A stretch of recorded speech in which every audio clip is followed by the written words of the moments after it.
it's made. Later we look at cross-country skis. But first, if you like Greek food, then you've probably tasted baklava. It's made with a paper-thin flaky pastry called phyllo, the Greek word for leaf. It's a difficult mixture to perfect, so luckily it's one of those foodstuffs that lends itself perfectly to being frozen from ready-made. Phyllo pastry can be made by hand or by machine. Either way, it starts with the same pastry recipe. The proportions are roughly 40% water and 60% flour. Two types of wheat flour are used: high-protein flour to make the pastry strong and flexible, and low-protein flour to make its texture smooth. Sorbate, a preservative, is also used.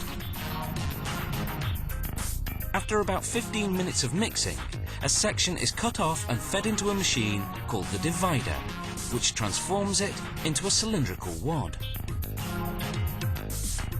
Workers hand-roll the wad into a rough ball, then feed it 2 or 3 times through a machine that kneads the mixture into a rounder, harder ball with no air bubbles trapped inside. Then a machine called the sheeter flattens the ball into what looks like pizza dough. Workers stack about 30 sheets, with craft paper in between to absorb some of the moisture.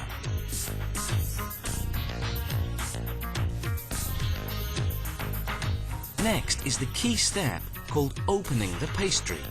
First, a large cotton cloth is laid over the work surface. It must be 100% cotton to absorb the moisture, otherwise the mixture would stick together. They take a sheet of dough and begin stretching it by hand until it's approximately 2.5 meters square. Even though the pastry is stretched thin, it doesn't tear. This is partly due to its protein content and partly the skill of the worker.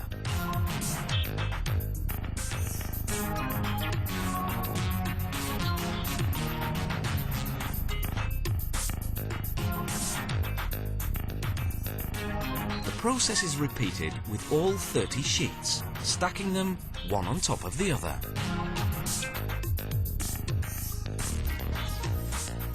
Then they take a plank of wood, called a sanida in Greek, and roll the pastry sheets onto it, one by one, removing the cloths from in between.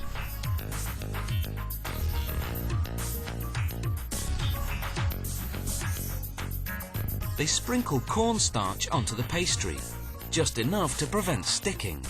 However, too much cornstarch would burn the pastry. Now they move the sanida to another table and cut along one side of the pastry. They remove the wood and open the sheets flat. Then they cut rectangles measuring 33 by 43 centimeters, standard phyllo size. Each sheet of phyllo pastry is about as thin as a sheet of tissue paper, but it's strong and flexible enough not to tear when a baker works with it. Machine-made phyllo pastry is a much faster method, used primarily for mass-produced frozen food items. An automated machine, called the stretcher, transforms a big wad of pastry into a thin flat sheet, applying just the right amount of cornstarch. A continuous air current coming from underneath creates an air bubble. The height of the bubble tells the workers whether the pastry is the right consistency. The pastry dries under infrared lamps. This step is necessary because this method doesn't use craft paper and cotton cloths to absorb the excess moisture. The dried sheets of pastry rolls onto a spool. Workers cut along the sides to release the pastry and lay it flat. Using a template, they cut the standard size rectangle, yielding about 800 sheets of phyllo pastry. They roll about 20 sheets together at a time and wrap them in plastic. Then they vacuum pack and heat seal the package.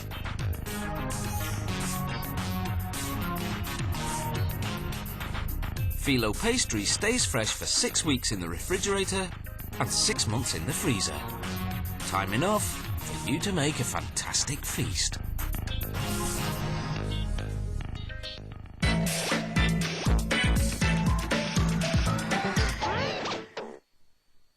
Cross-country skis used to look pretty much all the same. Long, narrow and wooden. Today's skis, however, come in many different styles, specifically designed for many cross-country disciplines. Telemark, backcountry, all-terrain, touring and racing.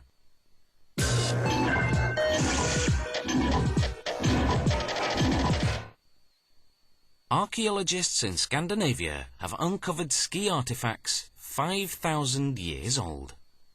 These Stone Age skis had enabled people to hunt during the winter. Skiing became so vital a means of transportation that the Vikings worshipped a god and goddess of skiing. 19th century Scandinavian soldiers wore skis in winter warfare. They held races in their spare time, turning cross-country skiing into a popular sport.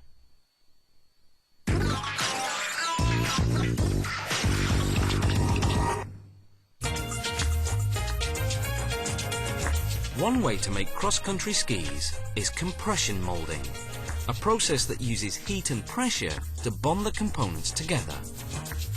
First, a computer-guided blade cuts out what will become the ski's underside, called the gliding surface. It's made of pre-assembled fiberglass laminate and polyethylene thermoplastic, a friction-resistant material. Workers lay it into the bottom half of a mold, then glue on steel edges for grip. This spray makes the adhesive dry faster, so they can apply the principal adhesive, epoxy. A rubber shock absorber goes on the back, followed by a durable plastic reinforcement called the heel piece protector. The ski's wooden core is made of aspen and birch, laminated together. Next comes a sheet of fiberglass, impregnated with epoxy for extra reinforcement. The wood core is now sandwiched between two high-resistant layers. Then for decoration, a plastic film with a silkscreen design. With everything now in the bottom half of the mould, workers can clamp on the top and tape it up to ensure nothing shifts out of place.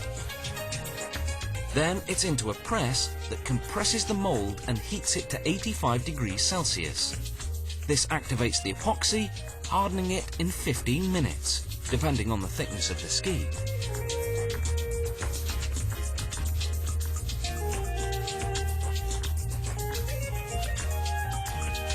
Now, workers do a rough cut to trim off the excess.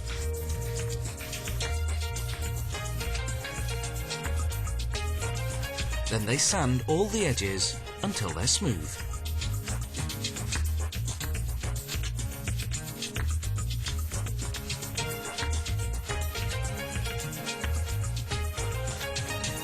They run just the gliding surface across a grinding stone. This extra step is only for the higher end models.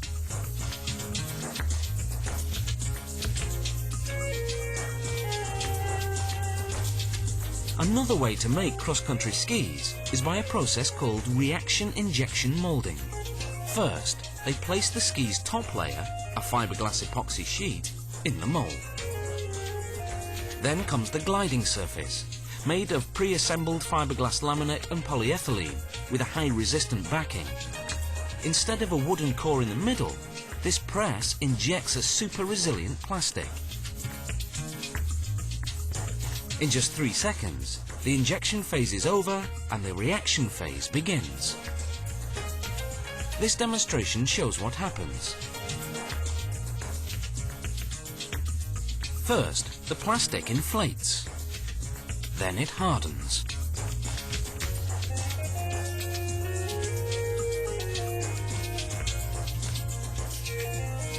After 8 minutes, it's hardened enough to come out of the mold. They let the ski cure for up to 8 hours, at which point it's strong enough to support the weight of a skier.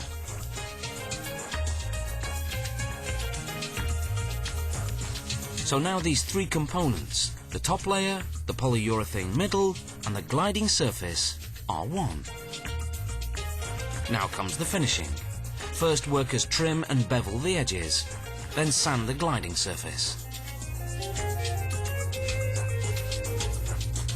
Then they carve a groove down its length. This gives the ski directional stability. And all that's left to do now is decorate the skis. First is the background colour in a quick-drying solvent-based lacquer.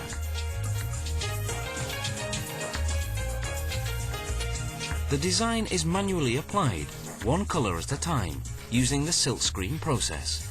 A typical design consists of 5 to 7 colours, including the background.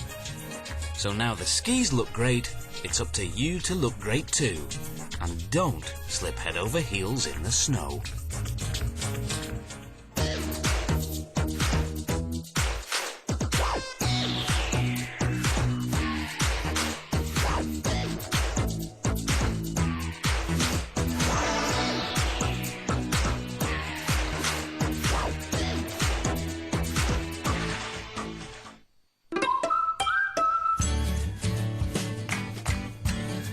Acest program a fost sponsorizat de Practicăr. Pentru ideile tale.